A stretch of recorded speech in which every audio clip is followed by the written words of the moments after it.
আসসালামু আলাইকুম। আজকাল খবর থেকে আমি রাজশাহী থেকে চিফ রিপোর্টার বাজিদ বলছিলাম। দর্শকবৃন্দ, আপনারা জানেন টানা 1 মাসের ঊর্ধ্বে পেরিয়ে গেল।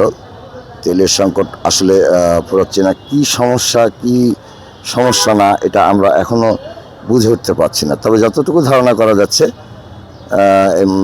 দেশে একটি অশৃঙ্খলতার চেষ্টা করছে কিছু কিছু মহল।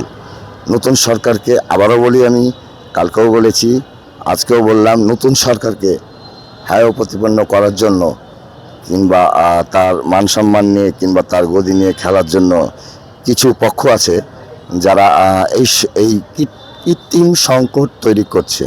দর্শকবৃন্দ, আপনারা দেখছেন আমার পিছে পেট্রোল পাম্প। এখানে ডিজেল দিচ্ছে এবং পেট্রোল সকালে দিয়েছে, অক্টেনও দিয়েছে।